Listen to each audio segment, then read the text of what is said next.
Hello, and welcome to another episode of the Leaders Playlist. My name is Renee Craven, and today Anita Burke and I are discussing the book Start With Why by Simon Sinek. We hope you enjoy. Anita, hello. Hi, Renee. We are going to be discussing Start With Why by Simon Sinek today. It's a pretty short book, this one, published in 2009. It's about 200 pages, and the little byline on the cover is how great leaders inspire everyone to take action.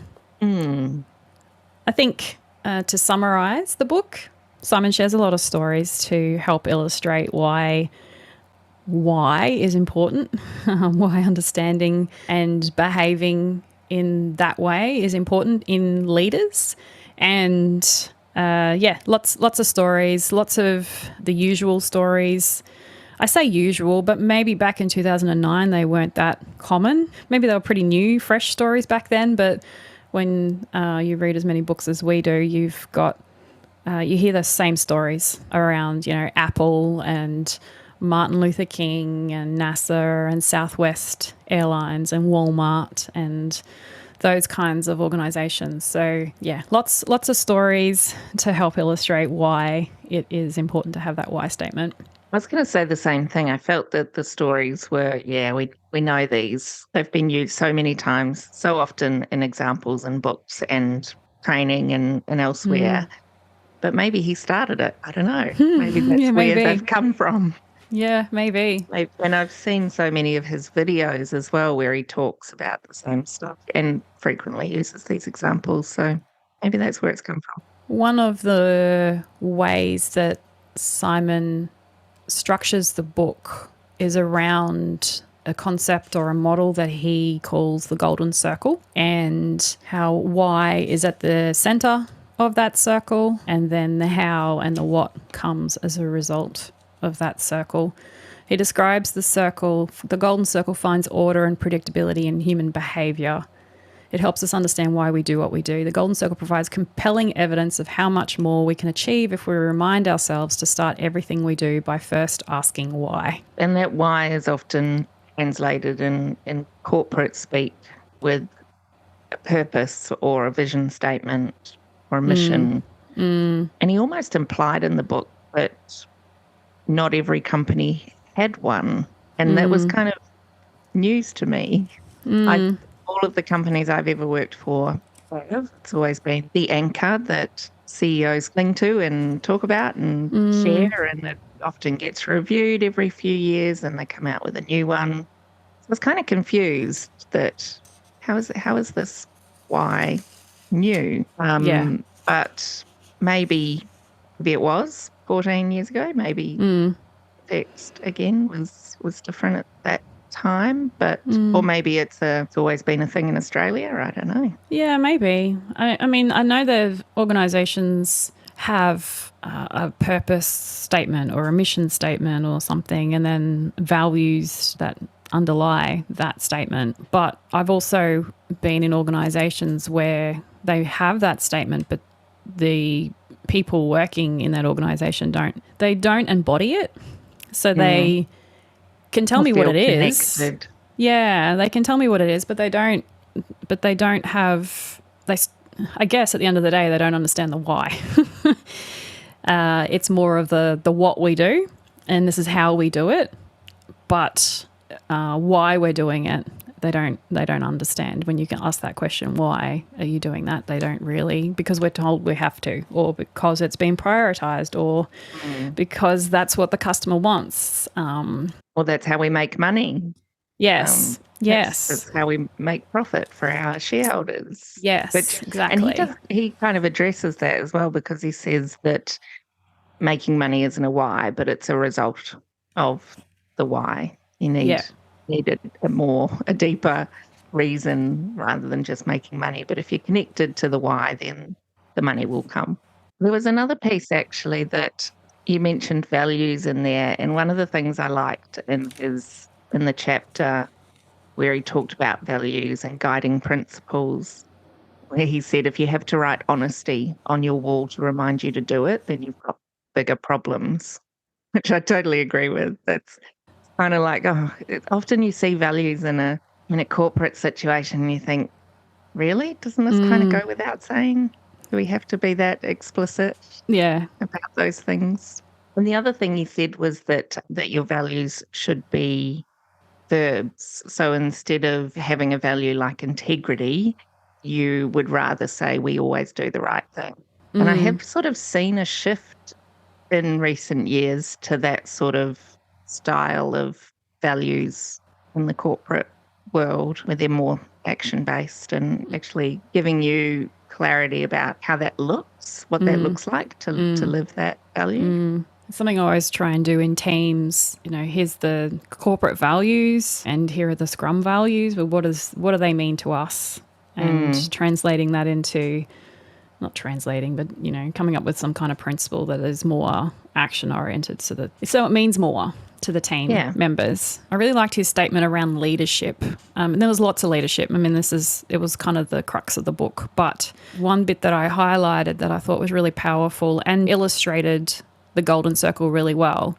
You have to earn trust by communicating and demonstrating that you share the same values and beliefs. You have to talk about your why and prove it with what you do. Again, why is just a belief. Hows are the actions we take to realize that belief, and what are the results of those actions?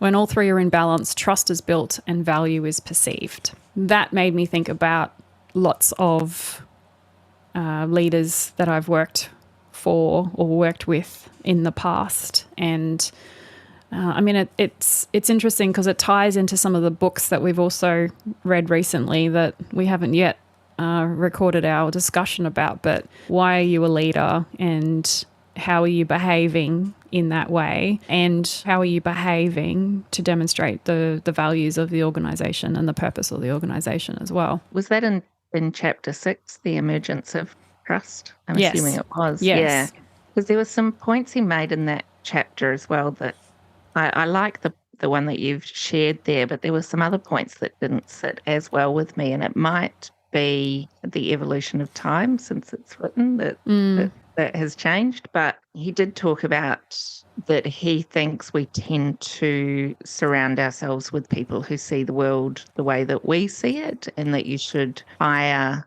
based on people who have the same beliefs as you and believe what you believe. We talk so much about diversity of thought and being challenged and how innovation comes from people that don't think the same. I think I know where he was trying to go with it, but it just didn't quite sit right, given I think you want a team or an organisation made up of people that are not all the same. Otherwise, how do you get new stuff? One part of the book, a very early chapter, which explored assumptions being made in organisations about customers and even about employees and things like that as well. There's one part in here that I thought was really interesting. He says if you ask most businesses why their customers are their customers, they will tell you it's because of superior quality, features, price, or service. In other words, most companies have no clue why their customers are their customers.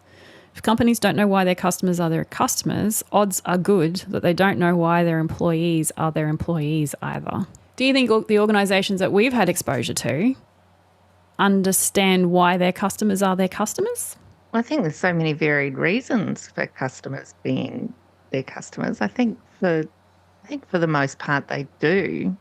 The employees, but I might agree with a little bit more. I had an experience yesterday with a private health fund, and I put in a claim online using their online app on the 4th of August, and it said, we've got a backlog of claims. It'll take 10 to 14 business days for us to action your claim. And I had no response. So I called them and they said, we couldn't open one of the photos that you uploaded on your claim. And I said, okay, were you going to tell me? Or were you waiting on me to call you? And I tried the chat bot thing as well, and the only answer that it could give me was, you got to wait 10 to 14 days. And I'd say, I have. And then they give me the same response. You have to wait 10 to 14 days. So I called them and sat on hold for ages. And Long story short, it really made me question why I'm a customer. It's something that I've thought about a couple of times this year already, because that's not the only problem that I've had, but I have done research on what other private health funds charge, and what features and services they provide compared to the cover that I have now. And I still am getting better cover at a better price because I'm on one of those old plans because I've been a customer for so long. It definitely made me consider, why am I a customer for this organisation?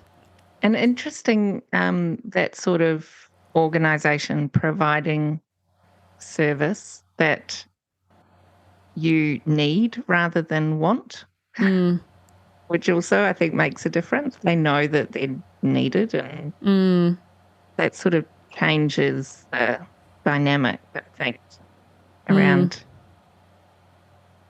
understanding why their customers are their customers. So the employees part, what didn't you agree with there? Well, again, I think there is a diverse reason for why employees work for a company. Every employee's kind of got their own personal reasons.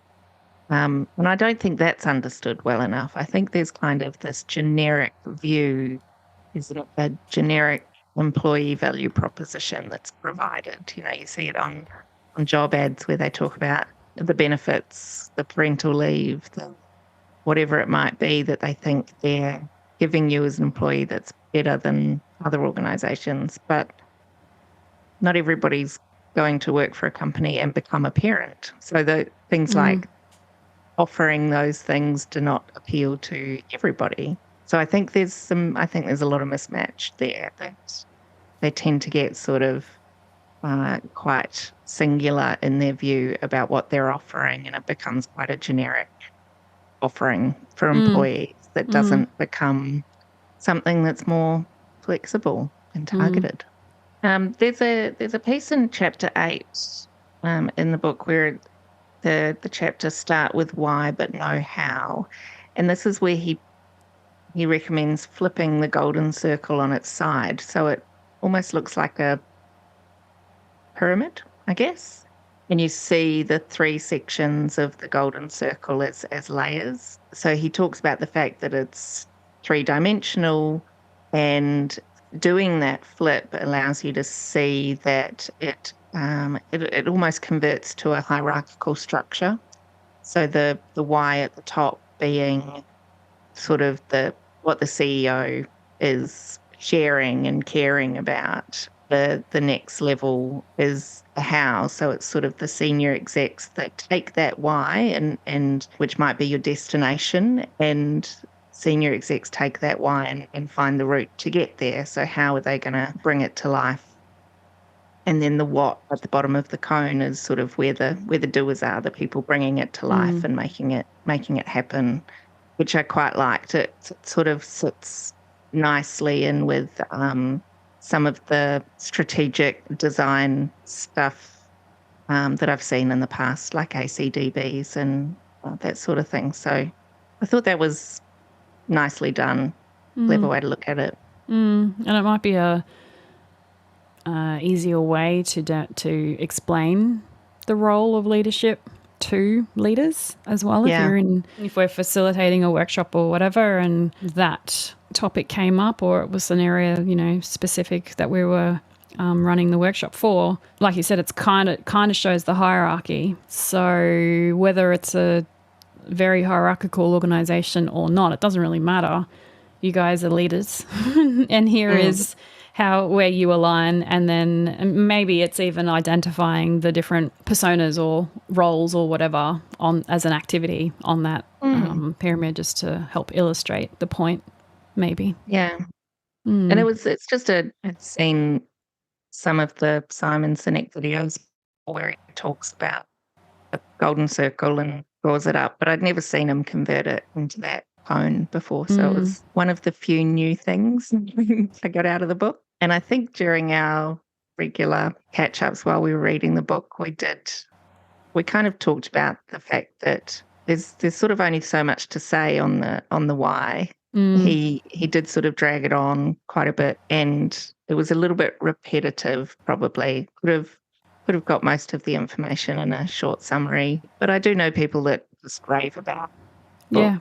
Yeah, it's a popular book. Yeah. Yeah, very popular. But perhaps we were already so familiar with the content that it felt a little bit much. When I am running product owner training, we talk about the golden circle and the importance of why at the product level. So as a product owner, why is your product a product? Why is it something that you are championing? Why is it something that you're spending time on? So yes, there's different ways you can apply the lens. But I think at the end of the day, we have seen and we've experienced the power behind why, and when a team, even at a team level or an individual level, when you understand and align and are on board with the why, you get this amazing motivation and camaraderie and energy to deliver to that why, or deliver for that why. Who do you recommend read this book? I do think it's a good one for